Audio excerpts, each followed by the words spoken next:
Assalamualaikum warahmatullahi wabarakatuh. Kami dari kelompok 1 akan membahas tentang ruang kolaborasi topik 7 dengan judul Problematika dan Evaluasi Implementasi UBD. Kelompok 1 beranggotakan Desi Rahmadini, Bendra Rizky Yudana, Raffi Kudus, Reni Masri, Sestri Ayu Ruganda, dan Tuti Prihatina.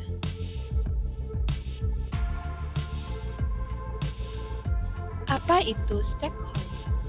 Stakeholder pada awalnya digunakan dalam dunia usaha. Istilah ini berasal dari bahasa Inggris dan terdiri dari dua kata, yaitu stake dan holder. Stake berarti support, sedangkan holder berarti pemain dan jadi stakeholder adalah siapapun yang memiliki kepentingan dari perusahaan. Stakeholder dalam lembaga pendidikan adalah orang-orang atau badan yang berkepentingan langsung atau tidak langsung terhadap kegiatan pendidikan di sekolah yang menjadi pemegang dan sekaligus memberi support terhadap pendidikan atau lembaga pendidikan. Selanjutnya, saya akan menyampaikan peranan dari stakeholder, di mana peranan stakeholder pendidikan dalam hal ini, stakeholder sekolah merupakan bentuk partisipasi masyarakat, baik secara langsung ataupun tidak langsung, yaitu partisipasi masyarakat dipilih dalam dua kategori, yaitu kategori partisipasi pembiayaan dan kategori partisipasi dalam bentuk tenaga atau pemikiran. Di sini partisipasi dalam bentuk tenaga berupa kontribusi dalam pembangunan gedung sekolah, sedangkan partisipasi pemikiran bisa dalam bentuk berperan aktif dalam perencanaan, pengawasan, dan pengendalian program sekolah, penyusunan RAPBS sesuai dengan tuntutan dan kebutuhan masyarakat itu sendiri melalui komite sekolah. Selanjutnya, bagaimana problematika dan solusi dari stakeholder dalam penerapan UBD pada kurikulum. Di sini, pemerintah selaku stakeholder pendidikan memiliki permasalahan, yaitu jika pemerintah menerapkan kurikulum dengan kerangka UBD, maka akan membutuhkan waktu untuk mengenalkan dan mengimplementasikan UBD ini ke setiap sekolah yang ada. Sedangkan solusinya bisa dengan mengadakan pertemuan antar dinas pendidikan provinsi terkait penerapan UBD ini. Pemerintah perlu memberikan pelatihan atau menyamakan pemahaman antara masing-masing guru jika menerapkan UBD ini. Oleh sebab itu, dibutuhkan koordinasi bertahap dari pemerintah pusat sampai dengan pemerintah daerah.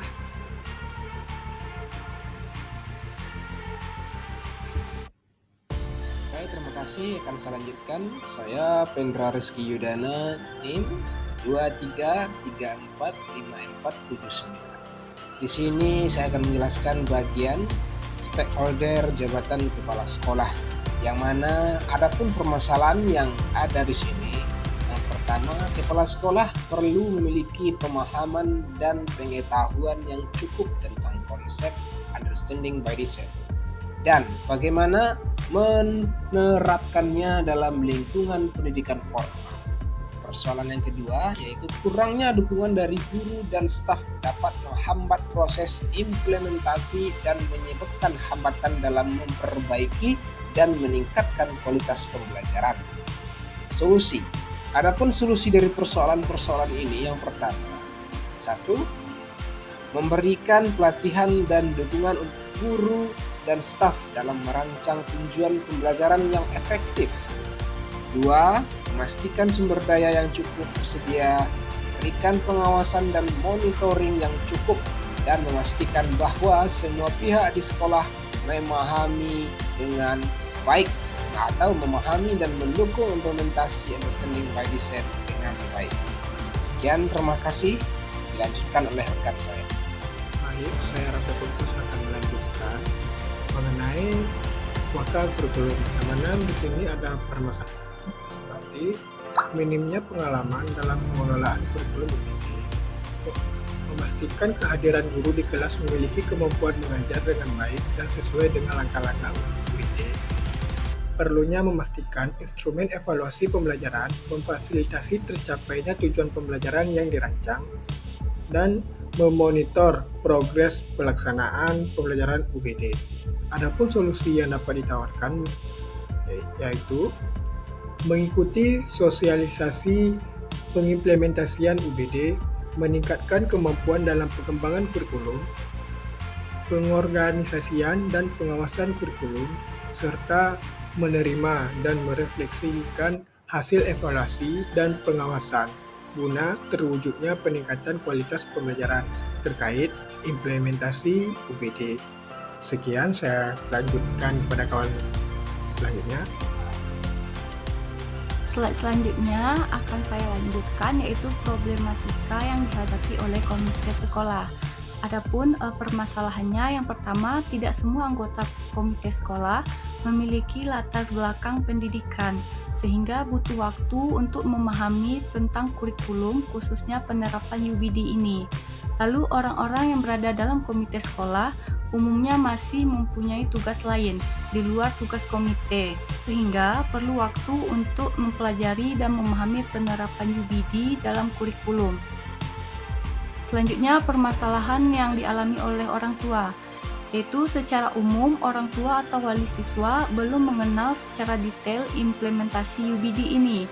Terjadi perbedaan perspektif bagi orang tua atau wali terhadap implementasi UBD. Pada umumnya tidak mempermasalahkan perubahan yang terjadi dalam proses pembelajaran. Adapun solusi yang dapat dilakukan yaitu perlu adanya sosialisasi kepada orang tua atau wali mengenai implementasi pendekatan UBD ini. Berikutnya yaitu staf dan karyawan sekolah. Permasalahannya di sini adalah sarana dan prasarana sekolah untuk menunjang pembelajaran yang masih kurang. Tidak meratanya ketersediaan guru yang paham dengan implementasi UBD dalam kurikulum. Solusinya bisa dengan Dinas Pendidikan melakukan survei dan menyediakan sarana dan prasarana yang mendukung implementasi kurikulum. Adanya program inklusi di sekolah agar terdapat tenaga pendidikan yang mumpuni. Selanjutnya, masyarakat. Permasalahannya di sini adalah masyarakat belum ikut dalam membangun program kependidikan. Adanya perbedaan pendapat masyarakat terhadap implementasi UBD. Solusinya bisa diadakan sosialisasi kepada masyarakat agar dapat memahami implementasi UBD.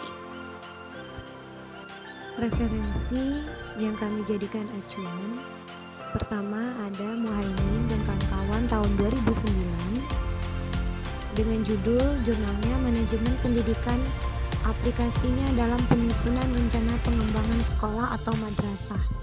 Yang kedua Rujiah dan Maimunah tahun 2021 dengan judul Peran Stakeholders Pendidikan sebagai Penjaminan Mutu Sekolah PAUD di TKK Baitul Izzah.